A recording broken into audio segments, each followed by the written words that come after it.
Too funny. So, good afternoon, YWCA viewers. This is Series 1, Episode number 5 of the Butterfly Effect, which, as you know, is sponsored by Club 1888, which is a YWCA program, a volunteer program, I might add. This is an empowerment series where volunteer hosts interview inspiring women in our community. Today, we are honored to have a very inspiring young lady, Demekia Santana. So let me tell you a little bit about Demekia. She holds the position currently of the shelter coordinator for the YWCA of Northeastern New York. Formerly from the Bronx, New York, she now resides in Schenectady and has for the last 9 years. A little bit about her journey with the Y. It began in 2012 when she was hired for the assistant case manager position at the shelter. She admits she had very little knowledge about domestic violence as a title, but was fully aware of people who are in bad relationships. The work she was doing as a case manager's assistant was extremely rewarding to her, and it always feels good for her to help other people, but doing this was at a different level. So it's satisfying to know now that the direct care and understanding from her helps an individual to change their life, or in most cases, domestic violence, perhaps save a life. And when other positions within the shelter opened, she applied for them and she grew her experience level and her commitment to the Y. So in her 8 years of transitioning at the Y, she says she's enhanced her skills, her wisdom, and personal growth, and that has helped her to prepare for the challenges that she faces on a daily basis. So she also wanted to thank the Y for the new opportunities to grow. So welcome. Thank you. Thank you very much. How are you today? We're good. We're good. So I told a little bit about you. Anything else you want to share? So yeah, I'm definitely born and raised in the Bronx. I love the Bronx. I like to visit once in a while. I moved up to Schenectady just to get a different change of view. The city is just very, very busy. Too many people. So I was like, my mom had moved up here, so I figured a change of venue would be nice.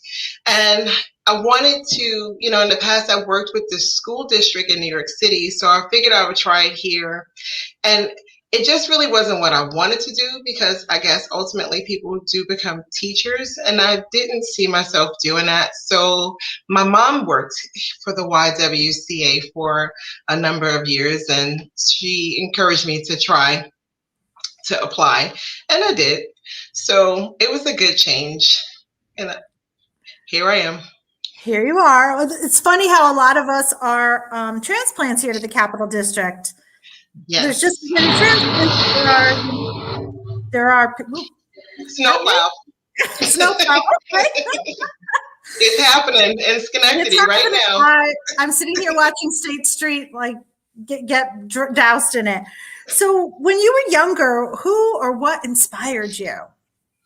So I would say my grandfather was a great inspiration to me. My grandfather took care of my grandmother with unconditional love. She had got sick with an organic brain disorder, I guess, when I was around 11 or 12. And the devotion that he gave to her was it was amazing.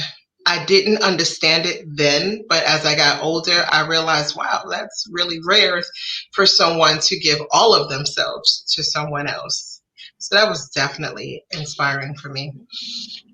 Awesome. So hand in hand with that is, who would you say was your mentor?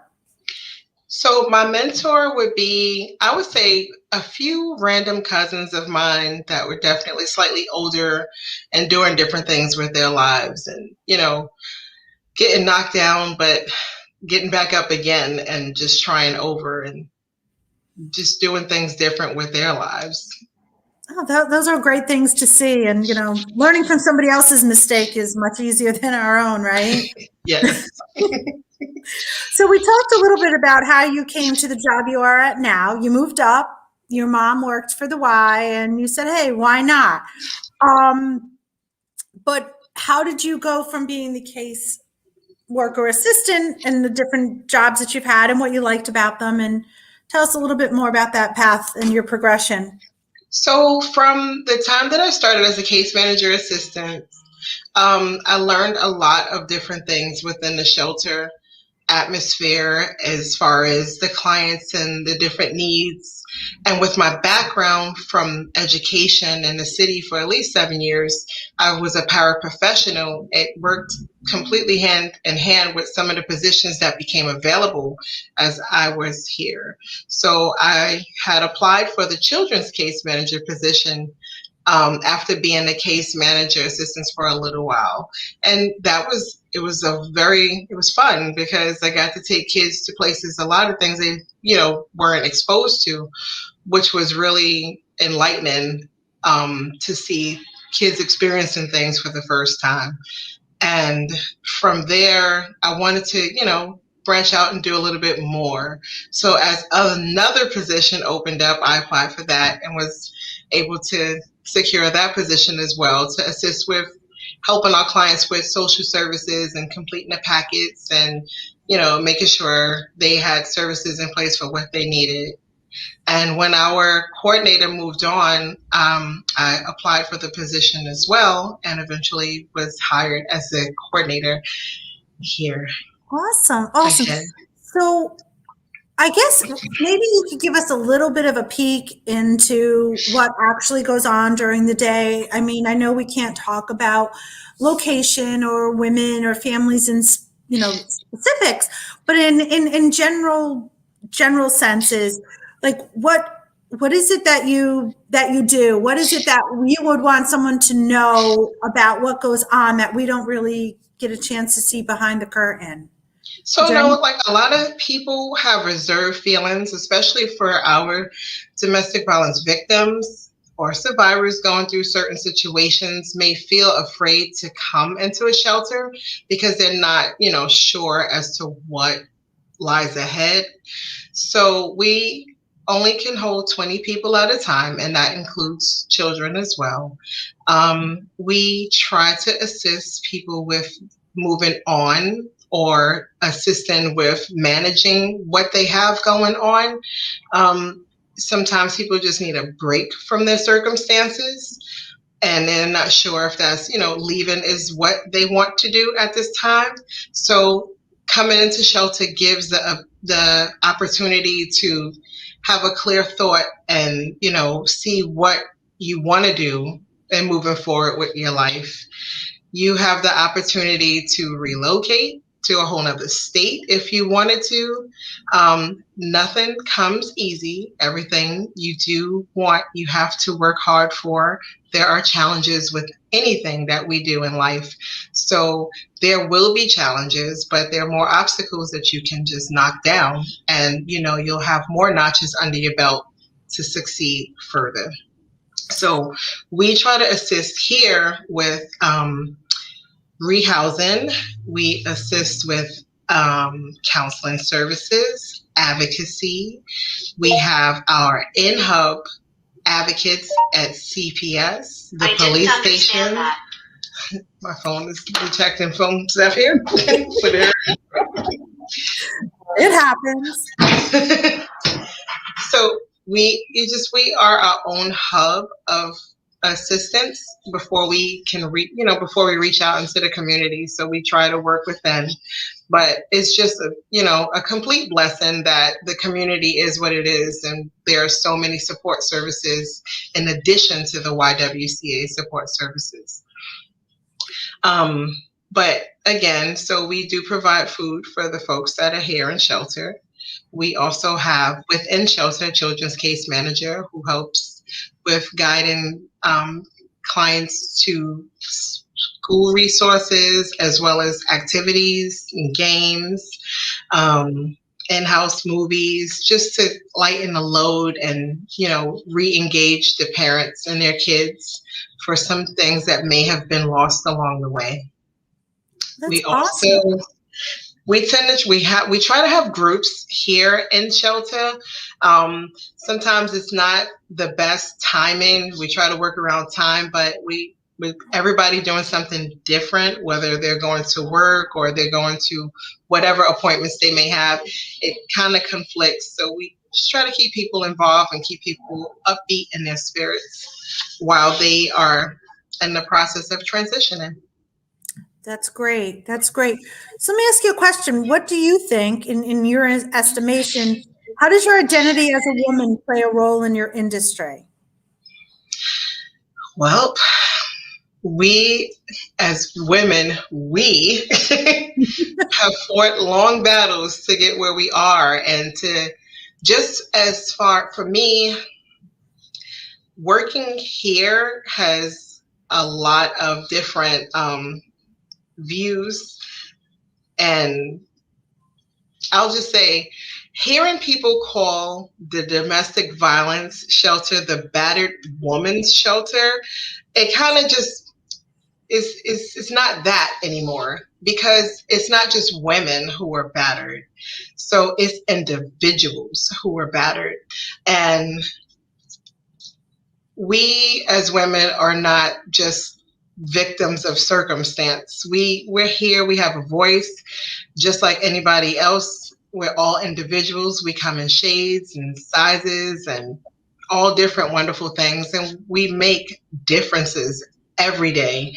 And some of us don't realize how much of a difference we make in people's lives, but we are doing it. And I know at some point, you know, I've been told by different clients that have come, don't leave, don't change your job, don't become the truck driver you might want to be somewhere down the line.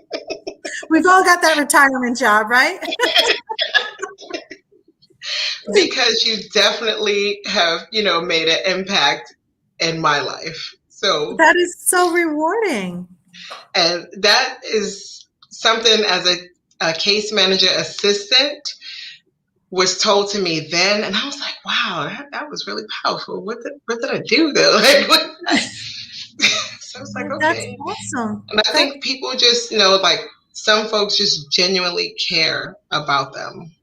Just the pushing that someone probably never had. Hey, you know, you got to do this. Hey, you know, you got to do that. Don't forget, this is your life.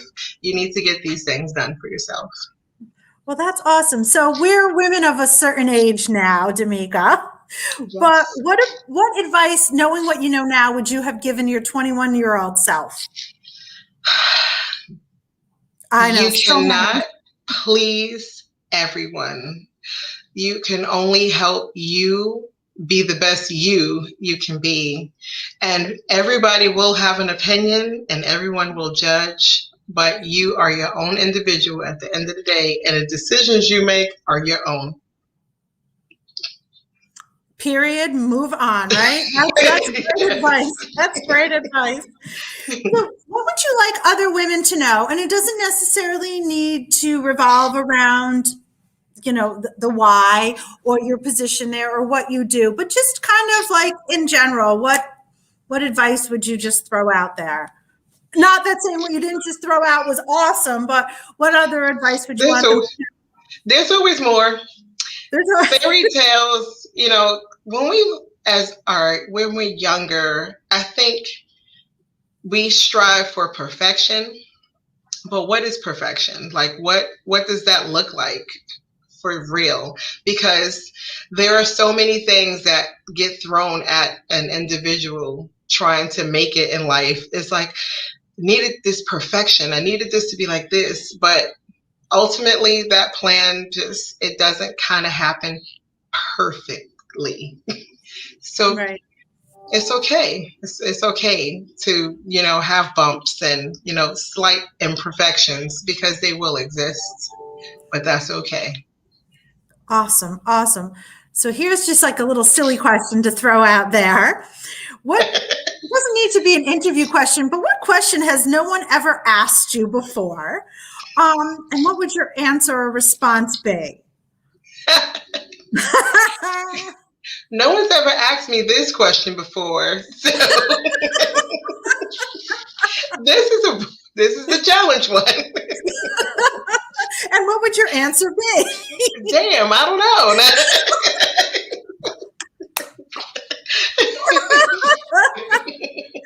Oh, that's awesome. You don't charging admission fee for the show, right? Like it's okay. So moving on. What would you say is unique to you, a special talent you have, or what excites you or gets you out of bed in the morning?